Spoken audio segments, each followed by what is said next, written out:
Hello guys, welcome my YouTube channel. तो friends, आज की जो क्लास है उसमें हम सीखने वाले हैं कि यूज ऑफ बाज एंड वर, बाज और वर का प्रयोग सीखने वाले हैं। तो बाज और वर का प्रयोग कहाँ होता है?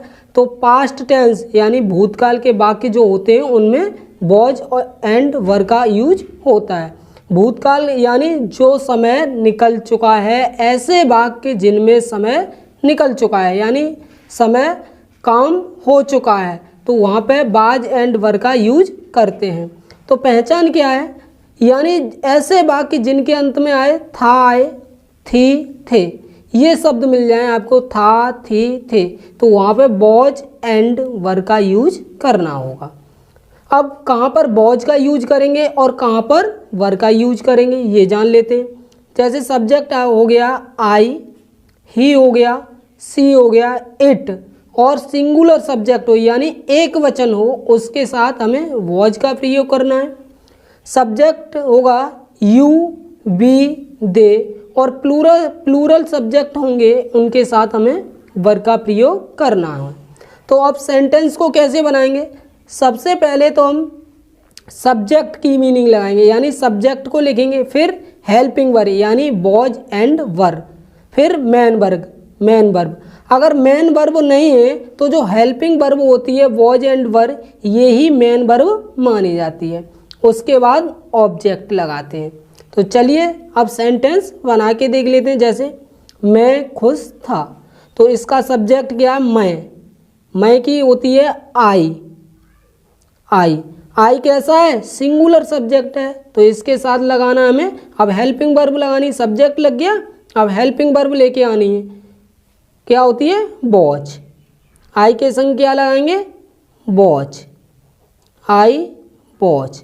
अब मेन वर्ब है ही नहीं इसमें, तो ये ही क्या है, जो हेल्पिंग वर्ब है वो ही मेन वर्ब का काम करेगी। अब क्या है? ऑब्जेक्ट। ऑब्जेक्ट क्या है यहाँ पे? खुश। खुश की होती है हैप्पी। तो ये सेंटेंस जो बन गया वो ये बन गया, आई वॉज हैप्पी। राधा ईमानदार थी, तो सब्जेक्ट क्या है इसमें? राधा, तो राधा की लगाएंगे सबसे पहले, राधा। अब राधा कैसा है? सिंगुलर सब्जेक्ट है यानी सिंगुलर सब्जेक्ट है, अकेली है राधा, तो इसके साथ लगाएंगे हम वॉच।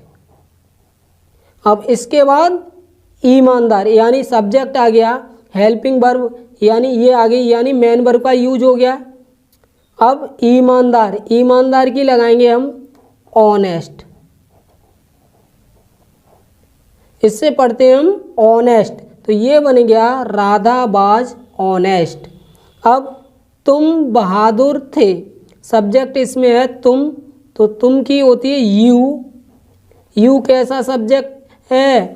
प्लूरल है, तो इसके साथ क्या लगाएंगे हम? वर का यूज करेंगे, तो यू बर। अब लगानी हमें क्या बच्चा हमारा? बहादुर की लगाएंगे, बहादुर की होती है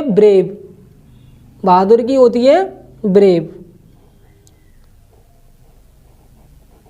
तो ये बन गया है यू बर ब्रेव। अगला है हम गलत थे, तो हम की होती है वी, और बी कैसा सब्जेक्ट है? प्लूरल है, तो जब प्लूरल है तो इसके साथ लगाएंगे हम वर का यूज करेंगे, तो वी बर। अब किसकी लगानी हमें? गलत की होती है रॉन्ग। तो ये बन गया हमारा बी वर रॉन्ग। अगला है रमेश भूखा था, तो रमेश इसमें सब्जेक्ट है रमेश, रमेश कैसा है? अकेला है यानी सिंगुलर सब्जेक्ट है, तो इसके साथ लगाएंगे था, आया है एंड में तो वॉच। अब भूखा हंग्री, तो ये जो बन गया रमेश वॉज हंग्री। अब मैं दुखी नहीं था, ये नेगेटिव सेंटेंस है। अब अभी जो हमने सीखे थे ये वाले, ये थे एफर्मेटिव और ये है नेगेटिव सेंटेंस यानी इनमें नहीं शब्द आया है, तो इसे कैसे बनाएंगे? पहले तो लगाएंगे सब्जेक्ट क्या है? मैं। तो मैं की आई सिंगुलर सब्जेक्ट है तो इसके साथ लगाएंगे वॉच। अब जो नहीं आया है वाक्य में तो वॉच के या वर के ही बाद नॉट का यूज करना है, तो वॉच के बाद हमने नॉट लगा दी। अब दुखी की सैड, तो ये जो बन गया आई वाज नॉट सैड, यानी ऐसे सेंटेंस जिनमें नहीं आएगा उनमें क्या करेंगे हम वॉज या वर के बाद ही नॉट का यूज कर देंगे। अब ये है वे गरीब थे, सबसे पहले सब्जेक्ट वे, तो दे प्लूरल सब्जेक्ट है तो इसके साथ हम वर का यूज करेंगे, और नहीं शब्द आया है तो इसी के बाद नॉट लगा देंगे। अब इसकी भी लग गई, ये भी आ गया, नहीं की भी। अब गरीब की क्या होती है पुअर, तो ये बन गया दे वर नॉट पुअर। राधा अमीर नहीं थी, सबसे पहले सब्जेक्ट लगाना है, सब्जेक्ट राधा सिंगुलर सब्जेक्ट है इसलिए इसके साथ वॉज का यूज होगा, और इसमें नहीं शब्द आया है तो वॉज के ही बाद नॉट का यूज कर देंगे। अब अमीर की होती है रिच, तो ये जो बन गया राधा वाज नॉट रिच। अब ये जो सेंटेंस आ गए वो आ गए इंटरोगेटिव। जैसे इंटरोगेटिव सेंटेंस वे होंगे जिनमें या तो शुरू में क्या होगा या बाकी के बीच में क्या, कब, कैसे, कहाँ, ये शब्द होंगे, तो वो इंटरोगेटिव सेंटेंस होंगे। और इनको बनाने कैसे, इनको बनाने के जो रूल हैं, अगर वाक्य क्या से शुरू है तो शुरुआत में वॉज या वर का यूज करना है, उसके बाद सब्जेक्ट लगाना है, उसके बाद ऑब्जेक्ट का, अगर वर्ब है तो वर्ब, अगर नहीं है तो ऑब्जेक्ट लगाना है। जैसे क्या तुम भूखे थे, अब क्या आ गया, इसमें शुरुआत में या तो वॉज लगानी है या वर लगानी है। अब सब्जेक्ट क्या है इसका तुम प्लूरल है इसलिए क्या लगाएंगे शुरुआत में वर।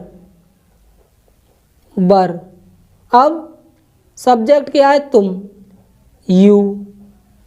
अब भूखे की होती है हंग्री,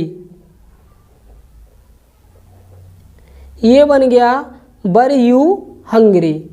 अगला है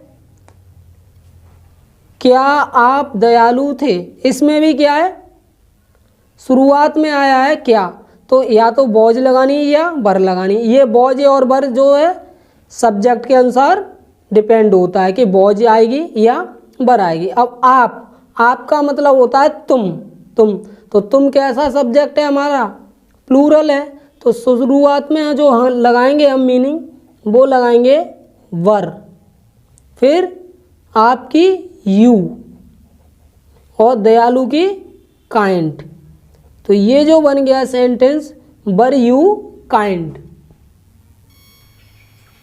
अब ये ऐसे वाक्य जिनके बीच में क्या, कब, कैसे आया है, ठीक है। तो सबसे पहले क्या करते हैं ऐसे वाक्यों में जो क्वेश्चन वर्ड होता है क्या, कब, कैसे, कहाँ, उसकी मीनिंग लगाते हैं। तो यहाँ इसमें आया है क्योंकि सबसे पहले मीनिंग लगा दी हमने वाई, उसके बाद हम वॉज या वर का यूज करेंगे। और वॉज और वर का यूज किन के अनुसार होता है, सिंगुलर है या प्लूरल है। अगर सिंगुलर है तो वॉज और प्लूरल है तो वर। अब इसमें सब्जेक्ट क्या है प्लूरल है तो क्या आएगा वर, उसके बाद सब्जेक्ट आएगा, सब्जेक्ट तुम की यू, उसके बाद रिच। तो ये जो बन गया भाई वर यू रिच। ऐसे ये है राधिका उदास क्यों थी। तो सबसे पहले हम जो क्वेश्चन वर्ड है उसे पकड़ेंगे क्यों आया है, तो इसकी मीनिंग लगाएंगे भाई। अब ये देखेंगे अगर सब्जेक्ट हमारा सिंगुलर है तो इसी के तुरंत बाद वॉज लगानी है, अगर प्लूरल है तो वर। तो हमारा जो सब्जेक्ट है वो है सिंगुलर, तो इस यहाँ लगाएंगे हम वॉच। अब सब्जेक्ट लेके आएंगे, सब्जेक्ट क्या है राधिका की लगा दी, उसके बाद ऑब्जेक्ट यानी उदास की सैड। तो ये बन गया Why was Radhika sad?